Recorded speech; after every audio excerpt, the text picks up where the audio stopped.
Bonjour Jean-Marc Jancovici. Bonjour. Vous êtes spécialiste de la transition énergétique, vous êtes associé fondateur du cabinet Carbone 4, président de The Shift Project, membre du Haut Conseil pour le climat. Alors dans une interview précédente, on parlait du problème de la rareté à venir de toutes les formes d'énergie et de l'impact que ça peut avoir sur l'activité économique, donc le double risque à la fois climatique et économique. Et en même temps, vous dites que la France a énormément d'atouts pour s'adapter face à ce type de contraintes. Pourquoi ? Alors comme l'énergie fossile a fondé la totalité du développement industriel qui nous entoure, que c'est ça qui a permis d'augmenter la productivité de l'agriculture en donnant aux agriculteurs des tracteurs, des engrais, des phytosanitaires, et donc ça a permis de vider les campagnes, puis de mettre tout le monde dans les usines, puis dans les bureaux, que c'est ça qui a permis l'émergence des villes, que c'est ça qui a donné un moyen de transport facile à utiliser à tout le monde qui s'appelle une voiture, et à ceux qui en ont les moyens qui s'appelle l'avion, que c'est ça qui a permis d'avoir 100 000 produits disponibles pour pas cher dans les magasins, que c'est ça qui a permis de construire des logements pour quelques années de salaire alors que c'était impensable il y a quelques siècles. En fait, ces trucs-là ont fondé la totalité du monde qui nous entoure. Ça veut dire que d'arriver à s'en passer, c'est, pardonnez-moi l'expression, un problème indémerdable. C'est quelque chose d'extrêmement compliqué. Alors je vais prendre un langage d'ingénieur. C'est un problème terriblement complexe d'optimisation sous contrainte. C'est-à-dire vous avez une grosse contrainte qui est que ce qui a infusé la civilisation industrielle devient moins disponible, contracte le parc de machines qui fonctionne, et vous allez devoir tirer le meilleur parti d'une situation dans laquelle vous avez une contrainte croissante. C'est ça qu'on appelle l'optimisation sous contrainte. Alors il se trouve que la France, par tradition, est depuis longtemps un pays d'excellence quand il s'agit de trouver des solutions d'optimisation sous contrainte. Le métier typique de l'optimisation sous contrainte, c'est l'ingénierie. L'ingénierie, c'est quand vous devez tirer le meilleur parti de ce que vous avez. Alors vous avez des ingénieries dans le bâtiment, vous avez des ingénieries dans le pétrole, des ingénieries dans le nucléaire, des ingénieries dans le ferroviaire, des ingénieries dans la téléphonie, etc. Et quel que soit le secteur dans lequel il faut des ingénieurs pour concevoir des grands systèmes complexes, vous vous rendez compte que la France a toujours brillé, a toujours été sur les premières marches du podium. Nous avons en France un des meilleurs systèmes hospitaliers au monde. C'est un truc très compliqué, un système hospitalier. C'est un des meilleurs au monde, même si les Français rouspètent en disant qu'il n'est pas terrible. Nous avons un des meilleurs systèmes ferroviaires au monde, même si les Français rouspètent en disant qu'il n'est pas terrible.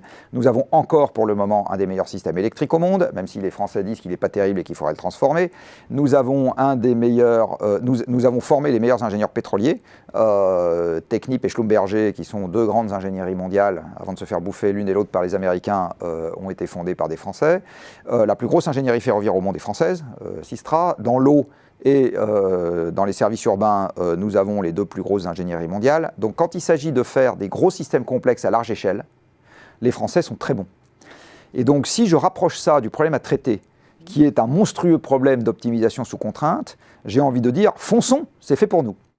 C'est-à-dire qu'on va arriver à penser comment utiliser le moins d'énergie possible. Exactement, c'est-à-dire il faut penser la rareté pour quelque chose qui offre le meilleur bénéfice possible à la collectivité. Par ailleurs, quand je dis collectivité, il faut se rappeler que la France est le seul pays communiste d'Europe de l'Ouest. Donc chez nous, la collectivité est quelque chose qui conserve un sens très important. On est bien meilleur, on est bien mieux câblé, plus exactement, sur ce plan-là, que les Américains, que les Anglais, ou même quelque part que les Italiens ou les Allemands. Donc on a une capacité aussi à concevoir le bénéfice collectif au regard de quelque chose qu'on pourrait faire. Il manque quoi ? Il manque une politique qui choisisse ça alors ou... il manque deux choses. La première, c'est de se rappeler qu'on est dans une course contre la montre et qu'on ne peut pas attendre des siècles avant de s'y coller.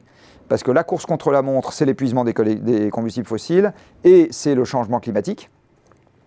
Par ailleurs, comme décarboner l'économie, c'est la contracter, parce que moins d'énergie fossile, c'est moins de machines, et donc c'est moins de PIB, il n'y aura pas de place pour tout le monde dans cette histoire. Donc il y a une prime au premier parti.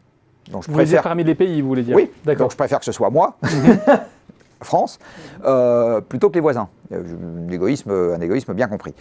Alors ce qui manque dans cette histoire, c'est deux choses. Il manque une classe politique qui comprenne le problème à traiter.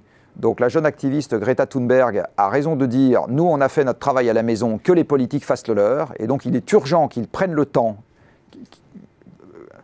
prioritairement, de comprendre que le problème à traiter est un problème auquel on n'échappera pas, qu'il emporte tout le reste sur son passage, et donc il faut qu'ils comprennent bien. Parce que tant qu'ils ne comprennent pas bien le problème, ils vont dilapider des milliards dans des trucs qui ne servent à rien, et ils ne vont pas s'occuper de ce qui servirait vraiment à quelque chose.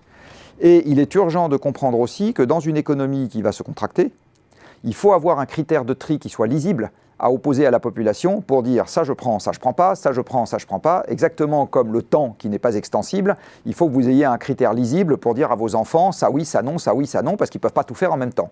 D'accord ? Donc s'ils font leurs études, vous avez un critère lisible qui est vous n'allez pas en soirée, parce que sinon, si la journée c'est 40 heures et qu'on pouvait faire une grasse mat tous les jours, ça marcherait bien, mais on ne peut pas, donc c'est non. Et là, le fait d'avoir un projet de type conquête de la Lune ou victoire sur le nazisme, qui sont les deux grands sursauts récents qu'on peut trouver au sein des communautés humaines, eh bien, ça a permis de rassembler tous les gens dans l'effort autour d'un objectif commun et décarboner l'économie, si on sait en faire la pédagogie, c'est aussi quelque chose qui permettra de rassembler dans l'effort tout le monde autour d'un projet commun et du coup de dire ça c'est cohérent avec l'effort, ça l'est pas, donc ça je prends, ça je prends pas. Donc ça rend service à l'État. Ça rend service aux gens parce que ça leur donne de l'espoir, ça dit vers quoi on va. Ça rend service à l'économie parce que ça nous renforce sur nos points forts. Donc en gros, dans un monde qui va devenir nécessairement un peu plus hostile, pour moi, c'est quand même le meilleur pari à faire et ça rend service à tout le monde. C'est le moment de faire cette optimisation sous contrainte. Jean-Marc Jancovici, merci pour votre éclairage.